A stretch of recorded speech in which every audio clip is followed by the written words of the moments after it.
Russia is holding a so-called elections in the occupied areas.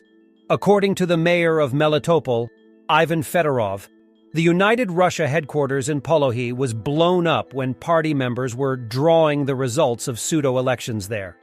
Good start of the counting. Since the beginning of the large-scale invasion, the occupiers have lost 43 Ka-52 Alligator attack helicopters. According to some estimates, Russia could have only 25 of these helicopters left. The occupation forces will be forced to operate the remaining Ka-52S more and more often, which means that the reliability of the helicopters will decrease and they will become easier targets for the armed forces. The occupiers must realize that Ukraine will continue to hunt for Ka-52S. It is not a matter of if, but of when Russian pilots will make their last flight. At best, they can try to survive the rigid ejection system. However, there is a way out. The government of Ukraine is encouraging the voluntary delivery of attack helicopters by Russian pilots to Ukrainian territory, providing in return $500,000 in rewards and a chance for a new life.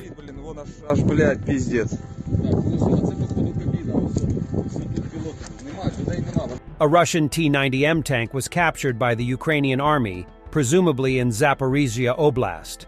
This is the third captured tank of this type, which is the most advanced Russian tank deployed in Ukraine. Spectacular destruction of the Russian 2S4 240mm Tulpin heavy mortar. Ukraine's systematic destruction of Russian artillery significantly degraded the capabilities of Russian forces in Ukraine and enabled the Ukrainians to make a breakthrough in the counter-offensive.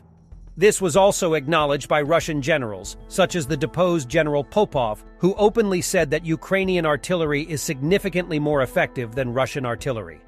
Western artillery owned by Ukrainians has a longer range than Russian, and Ukrainian anti-artillery fire successfully destroys Russian assets.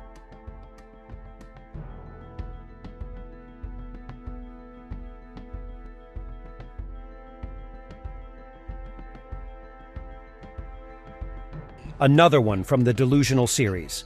They, the West, provoked this conflict in Ukraine and took advantage of it, with one purpose of limiting our economic growth and restraining Russia's development.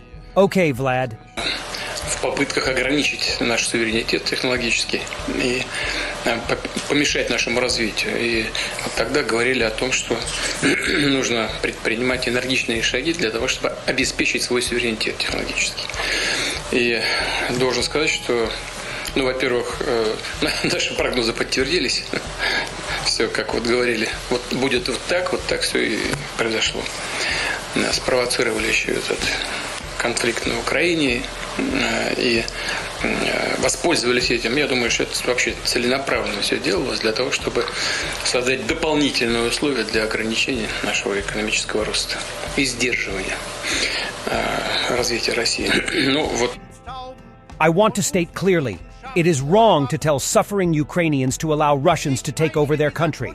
It has nothing to do with freedom, democracy, and aspiration for peace. German Chancellor Olaf Scholz. Sieht man immer wieder einige, die kommen zusammen und halten die Slogans der Friedensbewegung der 80er Jahre hoch mit Friedenstauben und rufen Frieden schaffen ohne Waffen. Da ich einige dieser Kundgebungen organisiert habe in den 80ern, will ich hier klar sagen, es ist nicht richtig, den armen Ukrainern zu sagen, sie sollen einfach ihr Land erobern lassen. Das hat mit Freiheit, Demokratie und Friedensliebe gar nichts zu tun. Während wir hier friedlich versammelt sind und uns Gedanken über unsere und unser Landes Zukunft machen, müssen die Bürgerinnen und Bürger der Ukraine um die Sicherheit ihres Lebens, ihrer Familie, ihrer Freunde, ihrer Städte, Dörfer und Infrastruktur bangen, weil Russland die Ukraine angegriffen hat. Das ist die Wahrheit.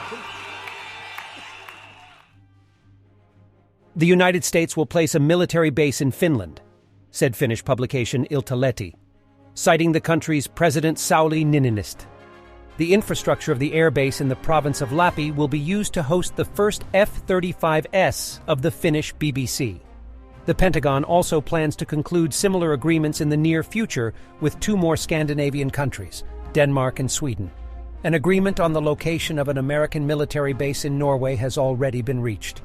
The distance from St. Petersburg to the Finnish border is 148 kilometers. Good job, Putin, by making Russia safer. Aircraft of the Royal Air Force of Great Britain protect cargo ships carrying grain from Ukraine from Russian attacks. This was reported by The Telegraph. In recent weeks, British jets have been patrolling the Black Sea to deter the Russians from striking civilian vessels.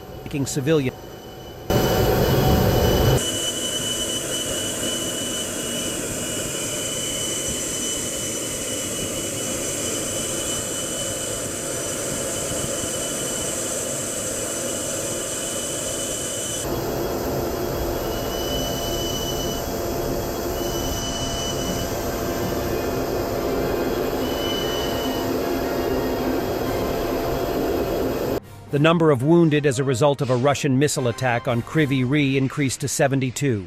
79 houses, 1,956 apartments, and 52 cars were damaged by a Iskander-K missile.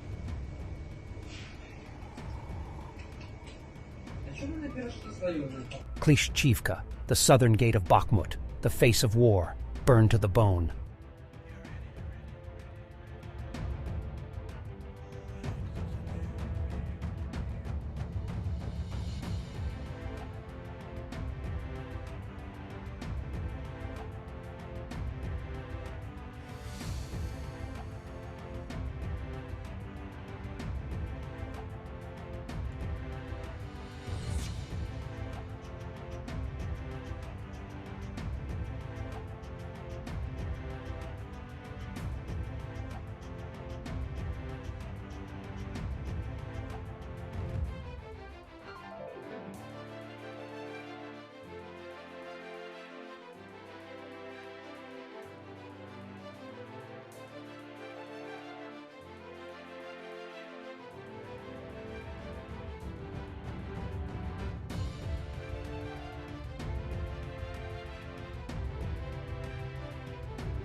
Thanks for watching, and don't forget to subscribe. Also, if you want to support Warthog Defense, please become our member and get early access to new videos, exclusive members-only videos, and become administrator in comment section. The membership link is in the description. Rescues every day. We had a guy last week, it's 6 rescues in 6 days. You know, he's doing the job every day.